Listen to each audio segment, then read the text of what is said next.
Make we do the right thing. Make we live good today for a better tomorrow. Talk it out. Don't fight it out. The time by the Ministry of National Security is 6:30.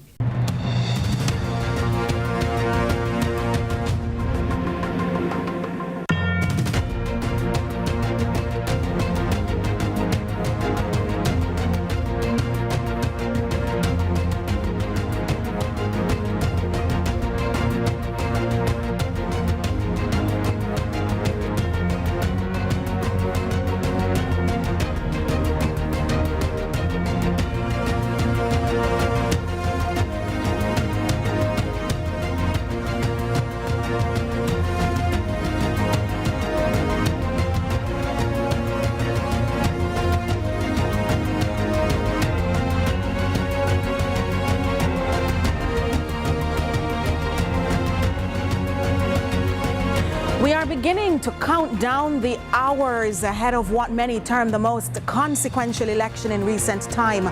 Both parties, the Jamaica Labour Party and the People's National Party, have concluded their campaigns and will now await the outcome of Wednesday's election as the country votes to decide the next administration.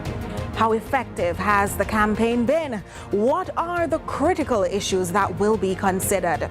And what will ultimately decide the outcome? D-Day is just hours away. Lead Story begins right now.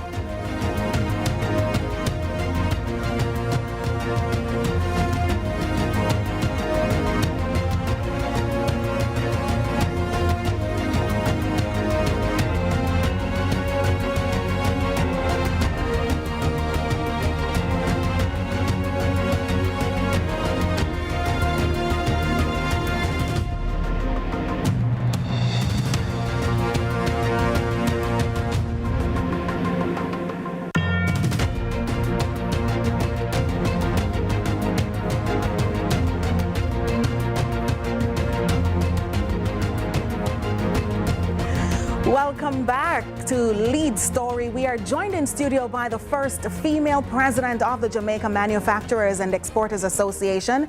It's a long time thing, but it's JMEA, and we have Miss Catherine Silvera. We'll also be joined by Mr. Michael Williams, chairman of the National Democratic Movement. So the lady is in studio, and we thank you for having joined us. Thank you for having me, Nika. Indeed. We've been talking so much about this campaign period and some of the expectations coming out of this campaign period ahead of tomorrow's polls. What do you believe are some of the major factors that will be influencing the votes come tomorrow? Well, I think that depends on which sector of the populace that you're going to be speaking with. I think private sector is basing a lot of their decisions on the manifestos that both political parties have put out, as well as statements that they've made along the campaign trail. If you're speaking to a general populace, it may be the performance of the MP in their constituency, as well as what they have heard on the campaign trail and possibly read in the manifestos. Absolutely. And so we would have seen where people have already started much of the talk about minimum wage and a few other matters concerning trade in the country, the economy. What are some of the high points that your members have been ruminating, considering? Well, certainly we're looking at both political parties in what they're offering in terms of steps being taken to promote growth for the country, not just for manufacturing and exporting. We're looking at both manifestos to see what they have promised in terms of energy costs. We know that the JPS contract is up for renewal in 2027, and they say it's not going to be as it was, and that they're both focusing on lowering costs for energy. We're looking to see what infrastructure both political parties are advocating for, because we know that our road network needs to be upgraded. Our ports have to be upgraded as well. Work has been done, but more work needs to be done. And skills development. So those are a lot of what the manufacturers and exporters are looking for. Were any of the concerns or questions from the manufacturers, the exporters, or those you've been interacting with in different circles responded to, ferreted out in any of the major events that led to these moments, these final few hours before D-Day? I would say no. I would say that both manifestos spoke in broad aspects. Yes. And there were key highlights in either party. that differed in some, but were consistent as well. What we, and from before even the manifestos came out, private sector was advocating that, one, we need more time. So manifestos need to come out at, let's say, 2 months before election, because we need time to be able to read it through and ask those critical questions. We also said that both manifestos should be costed. What are these promises, these ideals going to cost the country? And what are the timelines to implement? So in the first 100 days, in the first year, how are you going to be implementing some of these goals and ideals? I would say that, in my opinion, both manifestos were a lot stronger than they have been in the past. And I would also say that the campaign trail has been a lot stronger than it has been in the past. Any particular point that jumped out at you? Things to consider, because we're up on a break, but right as we come back. Thank you so much. Stay with us. We'll be right back.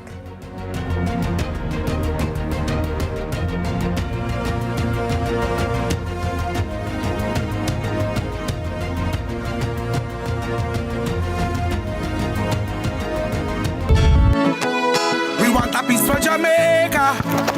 Yeah. Yo, what are you? We have to be. Oh man, none of that. No, brother, no, man. Can I see you ever play ref? No, the game, Yeah, no but play. I look a bad game. No, I said, place you come from, brother. I want to live good, man. I want to live good, Bridging. No shake on, I can play a little bad, Bridging. Really have to shake hand? Yeah, man, and no badness, Bridging. Just live good, man.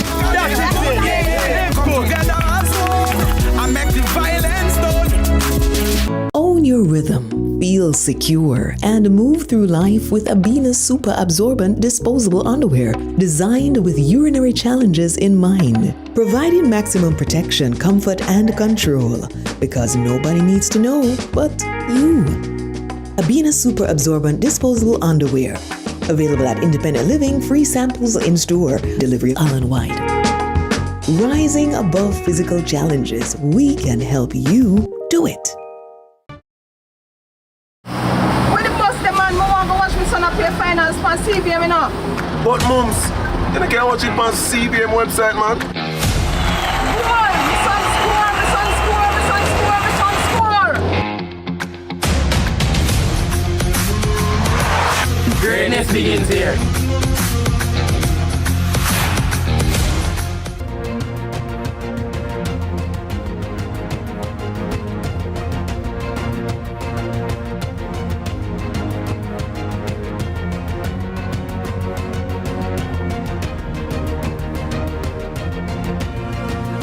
Welcome back to Lead Story. We have in studio a very lovely lady, and she's the first of her kind, the first female president of the Jamaica Manufacturers and Exporters Association, Catherine Silvera. And I'm also joined online by Mr. Michael Williams, chairman of the National Democratic Movement.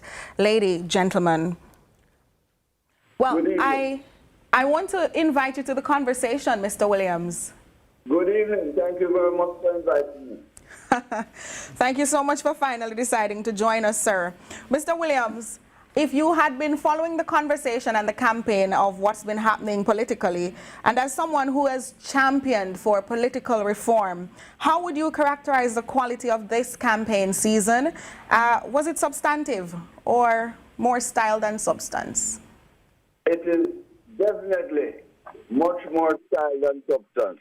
But I must admit that in the 9 years of the present GLP government, they have achieved some notable activities. For instance, the crime rate. Not during all of this debate, crime didn't come up.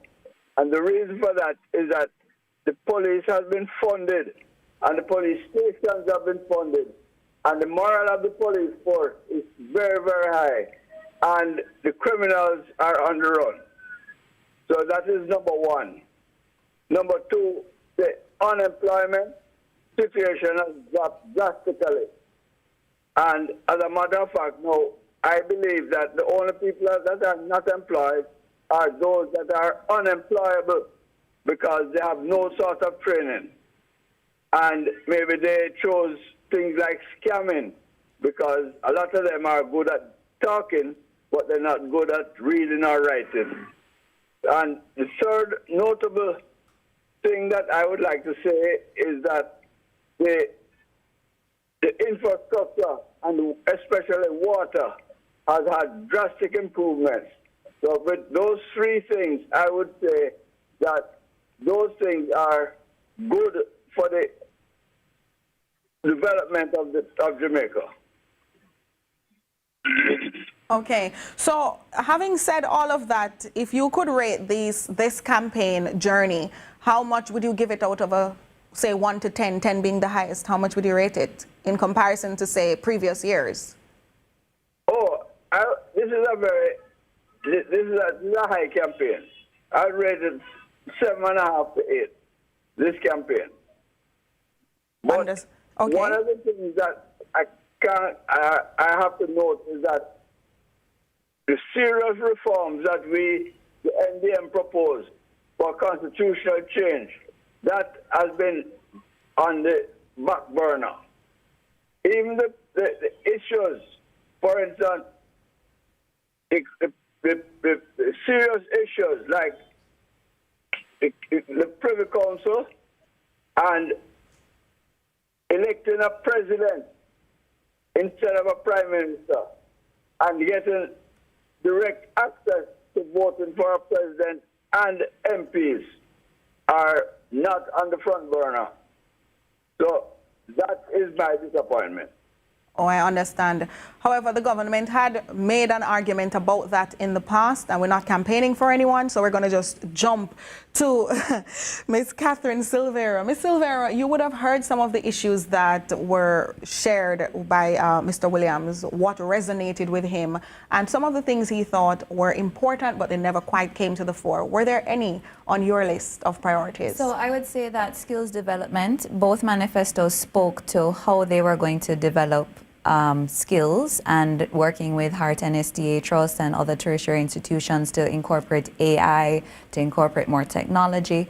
I think what I would like to see more of is how are we going to get the people to come out? Because we have members that, and we have an MOU with Heart Trust as well as at the JMEA, and we do find it difficult to find persons that have been trained by Heart and SDA. They're having a challenge in getting persons to come out and train. You know, the government has increased up to level 4, that it is now free, and there is a program where Heart actually pays a stipend for that student to be integrated into an industry to do an internship. But there is a lack of resources, but there's not a lack of resources in our human capital. It's, as Mr. Williams would have said, that persons that are outside of the labor force maybe don't wish to be a part of the labor force. So we have to, as both political parties, have to find a way to encourage them, direct their energies to becoming a part of the labor force and to take advantage of either party's manifestos as it relates to skills development and being able to create that entrepreneurship or business mindset for yourself. So it's not that quote-unquote nangwan. It's really a situation where some people, some Jamaicans have opted out of creating and being part of making something happen. Yes, and it could be that they are still making something happening, but it's hustling or it's an entrepreneurship or the informal sector. So we want to encourage more Jamaicans to be part of the formal economy. Understood. Before we take this break, quickly, I want to ask you, before I go back to Mr. Williams after the break, in terms of expectations of any party that is likely to secure the victory after September 3, after tomorrow, set elections, is that one of the things you're still hoping to see? Definitely. That is one of the things that we're hoping to see. We believe that fixed election dates would promote more stability in the country. We can all see this past year, we knew that an election had to come. We knew, or we thought it was going to be September, which it in fact came out to be. But there was a lot of hemming and hawing and not really truly knowing when is it going to come. And when you have certain dates, yes, things can happen, but there's more stability in planning, more stability for investments, more stability in understanding what's going to happen with the country. All right, we're here there, but we come back for more on what's expected of the government, whoever that will be come September 3, right after these.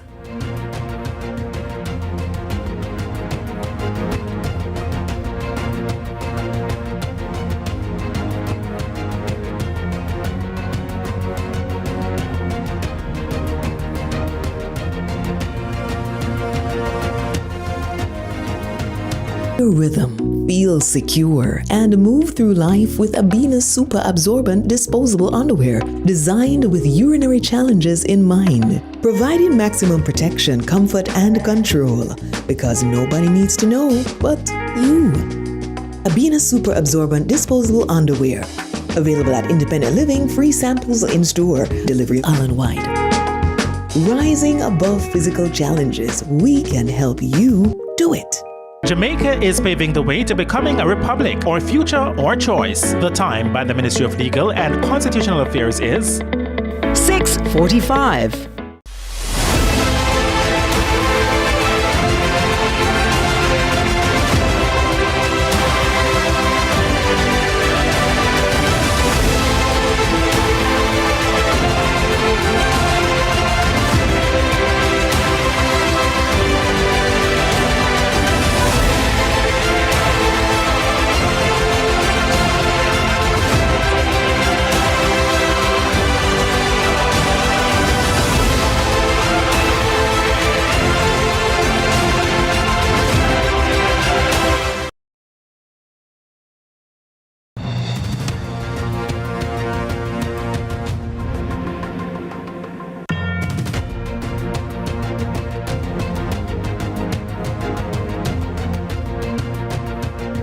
Welcome back to Lead Story. We're talking about the campaign period and its supposed rewards heading into the polls tomorrow. And so we have in studio Ms. Catherine Silvera. She's the president of the Jamaica Manufacturers and Exporters Association. And Mr. Michael Williams joining us via phone, chairman of the National Democratic Movement. Well, Mr. Williams, I want to start with you as we return in this segment, because my first question now is why and where is the NDM in this election period? Why we're not seeing you on a ballot box? We could make it in this election period, but we are not down and out. We are just out, but we're not. We'll be back after this election. I can assure you of that. You're still very solid as a unit. You have candidates or potential candidates because you haven't nominated anyone. But what's the state of your party at this time?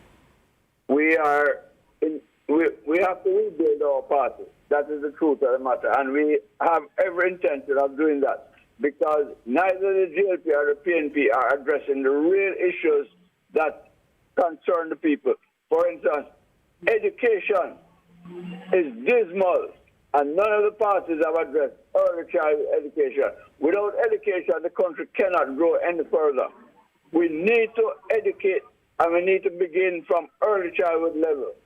Right now, our education is so weak that only 20% of the persons leaving high school can go to university. 20%. That is dismal. That is very bad. And none of the two parties have addressed education in a detailed form, right? The both of them talk, big talk, but nobody talks about early childhood, where it all begins. It begins at 3.5, when the child is learning language and attitudes and mannerisms. That is when you need to start. And none of the parties are addressing that part of it, and that's where my biggest disappointment is. Well, right? If we're to be fair, I have seen education as an integral part of both the manifestos, perhaps not as deeply as you have suggested just now regarding early childhood education, but they have both spoken extensively about their expectation for that sector, and seemingly there are other matters that they wish to tackle, but education has been a priority item for both of them. We want to talk, though, as you mentioned, something critical. You talked about stability in the planning and arrangement of political maneuvers. One of that, fixed election date, but let us also explore term limits. Are we to expect more, Ms. Silvera, for more political figures when it comes to setting a limit as to how far one can go and how soon one can step back from certain roles in politics? Is it serving us? Well, I think that we need to probably have more consensus on that. from both private sector, public sector, and the community at large. We see that some of our leading nations, such as the United States, they do have fixed term limits. But then other countries that are developing and growing, such as Singapore, don't have fixed term limits. So I think that I can't come here today and say that the JMEA is supporting fixed term limits or not supporting fixed term limits. I think that we have to have more of a consultative approach to determining that on a whole. What say you, Mr. Williams? Are you for or against fixed term limits? We definitely support fixed term limits for the Prime Minister or the President, whichever one is leading the country. We feel 2 terms is enough for any Prime Minister. And that is what we have been campaigning on. It has not got the traction that it needed because we have not been out there explaining it to the people the way that we need to explain it to them. But we, as a policy, support fixed term. We don't support fixed term for members of parliament because we propose that members of parliament must be elected separate from the president or the prime minister. Okay. So we feel that the people of a constituency are best suited to decide if they want to keep a member of parliament for a longer time than 2 terms. But definitely, we support term limits for the prime minister. Understood.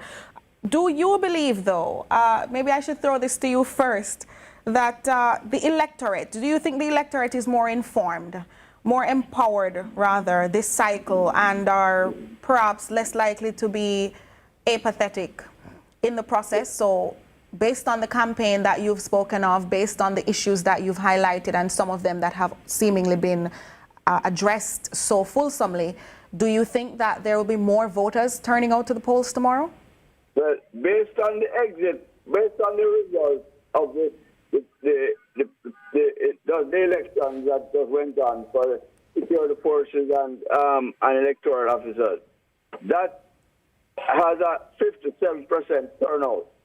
A lot of people don't realize that. But in the last 2 elections, the turnout for those 2 groups were much in the 40s. So that is encouraging. We believe that this election is going to be, I believe that this election is going to show a big turnout, close to the 60%, because a lot is at stake. Oh, so you believe that this turnout will be indicative of what exactly? Well, I believe that everything, it will be organization on election day. The 2 main parties are the 2 contenders. And that has been the same way from 1944. And none of them will address the real issues that concern the country. We're still in bread and butter issues right now. Roads, water, life, education. That is what we're talking about right now at this stage. So we are very, very underdeveloped. Having the JLP and the PNP in there from 1944 until now, right? That's almost 80 years they have been there. And they have really underdeveloped Jamaica. So we, as another party, have to go there and really talk to the people in language that they can understand and let them know that we can do much better than what the JLP and the PNP is offering. All right.